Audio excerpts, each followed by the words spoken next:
사도신경. 나는 전능하신 아버지 하나님, 천지의 창조주를 믿습니다. 나는 그의 유일하신 아들, 우리 주 예수 그리스도를 믿습니다. 그는 성령으로 잉태되어 동정녀 마리아에게서 나시고 본디오 빌라도에게 고난을 받아 십자가에 못 박혀 죽으시고 장사된 지 사흘 만에 죽은 자 가운데서 다시 살아나셨으며 하늘에 오르시어 전능하신 아버지 하나님 우편에 앉아 계시다가 거기로부터 살아있는 자와 죽은 자를 심판하러 오십니다. 나는 성령을 믿으며 거룩한 공교회와 성도의 교제와 죄를 용서받는 것과 몸의 부활과 영생을 믿습니다. 아멘.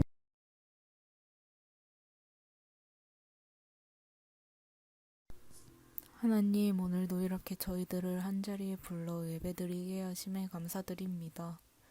오늘 예배를 통해 부활의 능력을 알게 되는 복된 시간이 되게 하시고 부활절을 계기로 삶의 중심에는 항상 하나님 말씀이 함께하고 그 말씀에 순종하며 나아가고 부활의 은혜로 살아가도록 하신 하나님을 예배하는 청년부 모두가 될 수 있게 해주세요.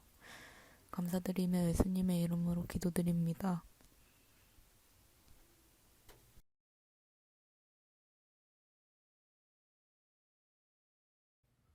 오늘 우리에게 주신 하나님의 말씀은 신약성경 요한복음 21장 12절에서 14절의 말씀입니다.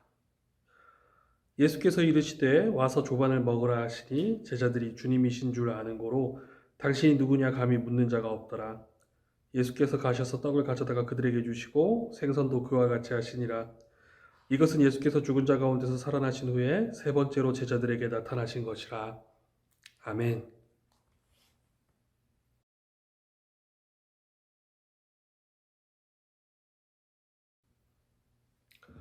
말씀을 위하여 함께 기도하겠습니다. 하나님, 이 시간 주님의 복된 진리의 말씀을 듣고 우리의 삶을 변화시키고자 합니다. 말씀으로 이 시간 우리에게 찾아와 주시옵소서. 예수님의 이름으로 기도합니다. 아멘. 여러분 반갑습니다. 오늘은 기쁨의 부활주일입니다. 40일간의 이 묵상, 사순절 묵상을 다 끝내고 오늘 드디어 부활의 아침이 밝았습니다. 여러분 함께 인사합시다. 예수님이 부활하셨습니다. 부활은 무엇과도 바꿀 수 없는 우리에게 기쁨이며 우리의 소망이고 은혜인 줄로 믿습니다. 부활의 예수님께서 이 시간도 우리와 함께하고 계십니다. 여러분 코로나라 이런저런 사람 만나기도 힘들지만 그래도 여러분들 학교나 일터에서 만나는 사람에게 부활의 소식과 부활의 기쁨을 전하시기를 바랍니다. 오늘 설교의 핵심은 부활이 우리에게 어떤 의미일까? 부활은 도대체 우리에게 어떤 의미일까? 함께 이야기해 보려고 합니다. 여러분 우리가 성경을 보면서 예수님의 생애를 보면서 늘 제자들은 도대체 그때 왜 그랬을까? 이런 생각을 많이 하게 돼요. 제자들은 왜 그때 그랬을까? 왜 주님이 옆에 계신데 두려워했고 왜 부활하실 거라고 주님이 말씀하셨는데 왜 실족했고 이런 생각들이 많이 돼요. 그런데 이거는 제가 좋아하는 단어인데 이 스포일러 때문인 것 같아요. 스포일러라는 것이 무엇입니까? 영화, 소설, 애니메이션 등의 주요 줄거리나 내용을 다른 사람들에게 미리 알려주는 정보를 이야기합니다. 일반적으로 줄거리를 모르고 또 결말을 모른 채 봐야 재밌습니다. 그런데 그 재미와 흥을 깨는 게 스포일러입니다. 그러니까 우리가 결말이나 끝을 알면은 그 이야기나 그 드라마, 그 영화에 흥미를 갖지 않겠죠?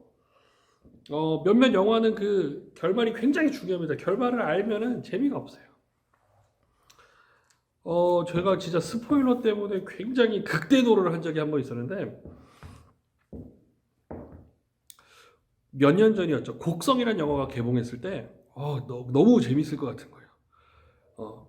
곡성이라는 영화가 개봉을 한다는 소식을 듣고 저는 곡성이라는 단어가 들어가는 신문 기사 게시판 이런 걸 싹 다 일절 보질 않았어요. 모든 정보가 없는 상태에서 영화를 봐야 재밌을 것 같아서 일부러 예고편도 안 보고 그러고 있었던 거예요. 근데 어떤 학생이 저에게 스포를 한 거예요. 곡성에 관해서. 그 학생이 나에게 뭐라고 스포일러를 했느냐?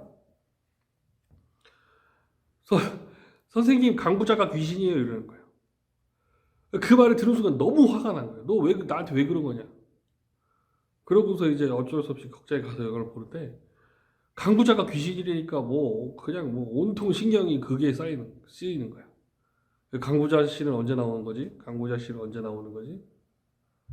그때 그 스포일러 자체가 낚시였던 거예요. 강부자 씨는 그 영화에 나오지 않아요. 곡성이라는 영화에. 여러분 이 설교를 들어도 여러분 곡성 스포일러 아닙니다. 그런데 뭐 아무리 낚시였다 그래도 사실 영화의 재미는 확 반감이 된 거예요. 나는 강부자 씨가 언제 등장하냐 이것만 봤으니까. 영화 끝날 때까지 안 나와 강부자 씨는 낚시였으니까. 영화 끝나고도 그 학생에게 굉장히 화를 냈어요. 네가 내 영화표를 물러내야 된다. 어쨌든 스포일러는 결말을 알면은 결말을 모르는 사람과는 행동이 다를 수밖에 없어요.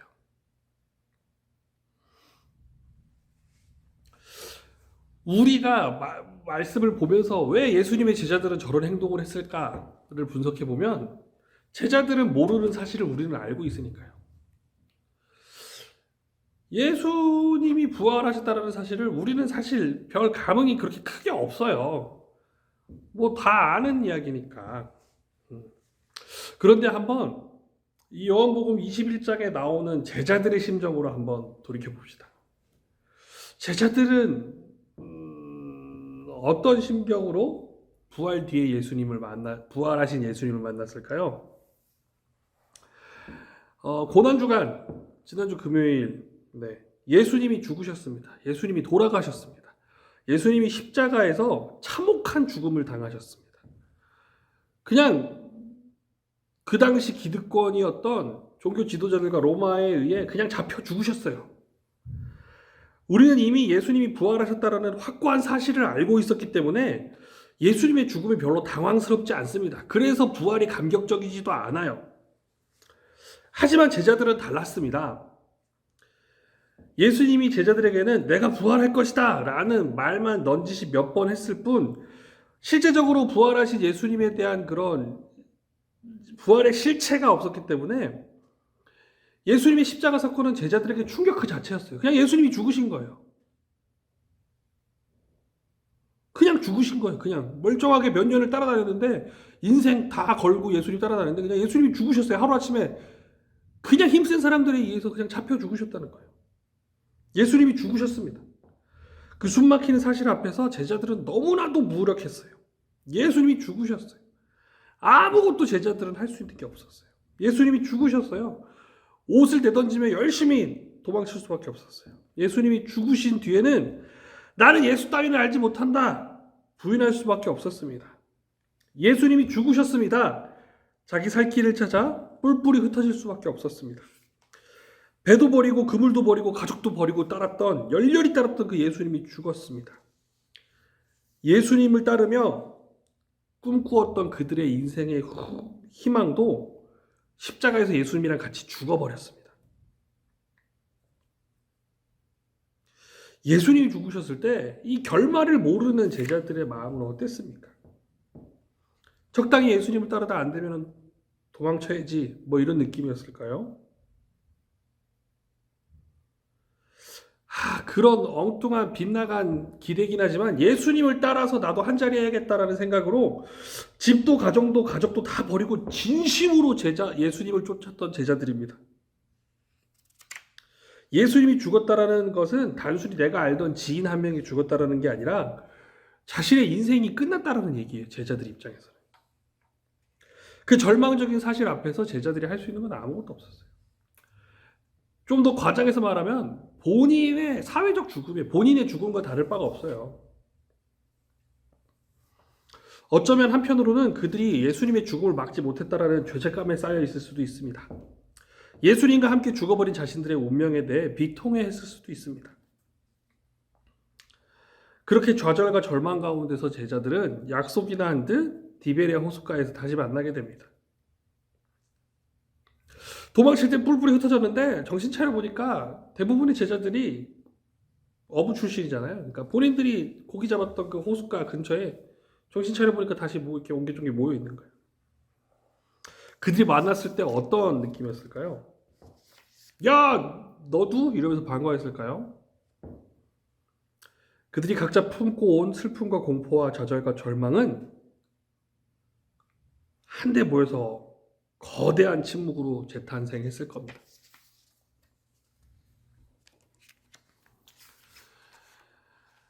할 말을 잊은 채 침묵하는 제자들. 그렇잖아요. 우리는 예수님이 부활하셨다라는 그 사실을 스포일러 미리 알고 있지만 제자들은 알지 못했다니까요.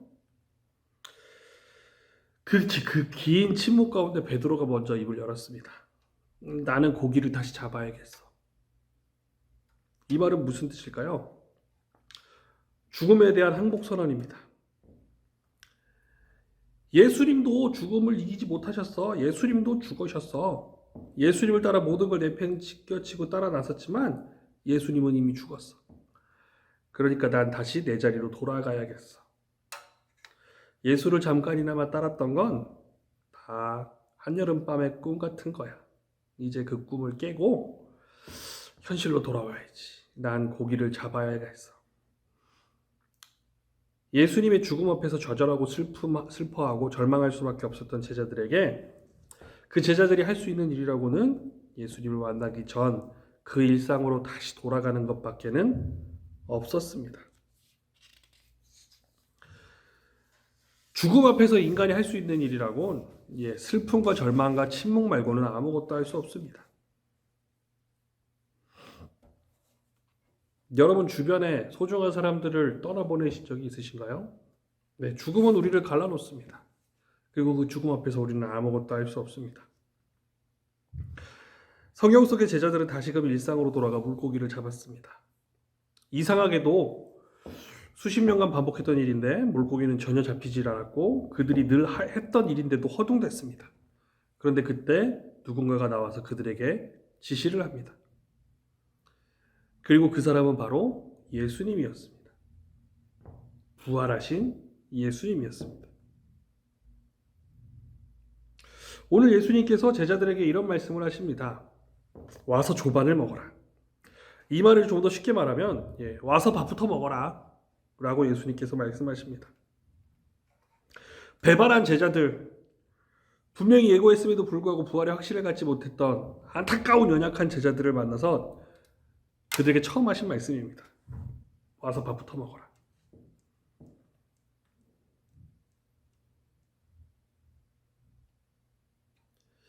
제자들은 어땠나요? 부활에 대한 확신이 없었고 예수님을 버리고 도망쳤습니다. 예수님을 다시 만날 거라는 꿈도 희망도 없고 절망 많이 있는 제자들, 시리에 빠진 제자들에게 예수님께서는 와서 밥부터 먹자라고 말씀하십니다. 괜찮다. 다 괜찮다. 밥부터 먹자. 이 말은 부활이 우리에게 어떤 의미가 있는지를 확실히 알게 해주는 말씀입니다. 실패와 좌절 속에서 꿈을 잃어버린 우리들에게 예수님께서는 부활의 기쁨을 선사하시면서 이렇게 말씀하시는 겁니다. 와서 밥부터 먹자. 부활은 슬픔과 절망 가운데는 우리에게 찾아온 위로입니다.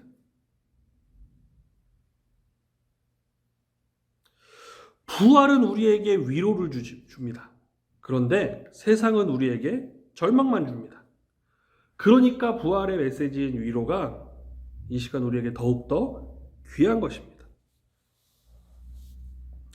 사실 예수님은 제자들에게 하실 말씀이 되게 많으셨을 거예요. 야, 너 그때 잘 뛰더라. 너 그때 도망 잘 가더라.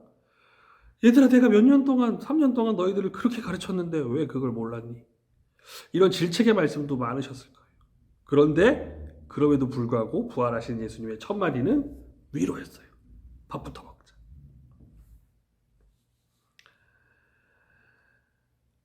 부활의 예수님을 만나기 전 우리는 세상으로부터 여러 가지 압박과 그런 좌절들을 맛보고 있습니다. 세상은 우리들에게 무리한 것들을 요구합니다. 야, 네 점수에 잠이 오냐? 그 몸에 밥이 넘어가냐? 너 그거밖에 안 돼? 좀 더 공부해라. 좀 더 노력해라. 싸워서 이겨라. 세상은 우리에게 이런 억압과 강박들을 주입합니다. 하지만 부활하신 예수님은 이런 거 묻지도 따지지도 않으십니다. 일단 말씀하십니다. 일단 먹자. 일단 먹어라. 우리를 위로하십니다. 그리고 우리를 부활의 자리로 초대하십니다. 나는 부활이요 생명이니 나를 믿는 자는 죽어도 살겠고 무릇 살아서 나를 믿는 자는 영원히 죽지 아니하리니 이것을 내가 믿느냐.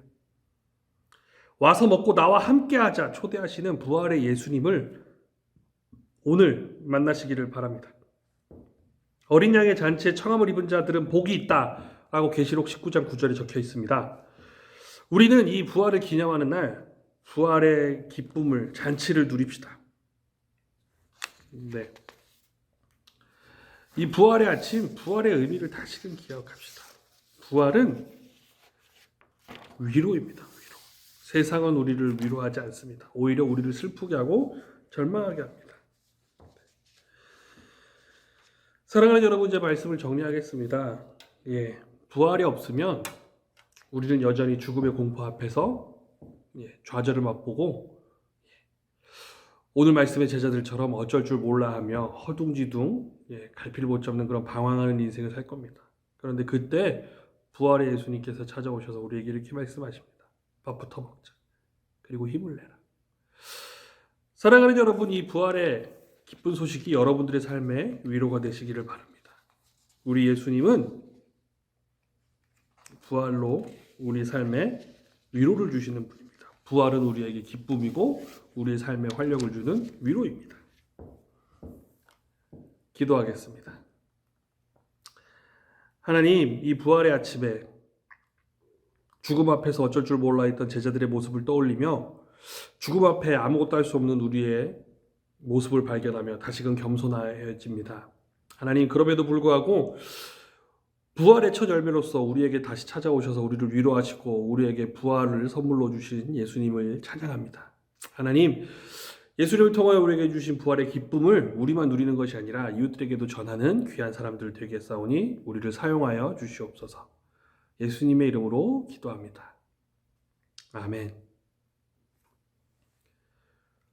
우리 주 예수 그리스도의 은혜와 아버지 하나님의 놀라우신 사랑과 성령님의 깊은 교제하심이 부활로 위로를 받고 새 힘을 얻어 살기로 다짐하는 우리 화동교회 공동체 위에 지금으로부터 영원까지 함께 하시기를 간절히 축원하옵나이다. 아멘. 부활의 기쁨을 전하시는 여러분들 되시기를 바랍니다. 감사합니다.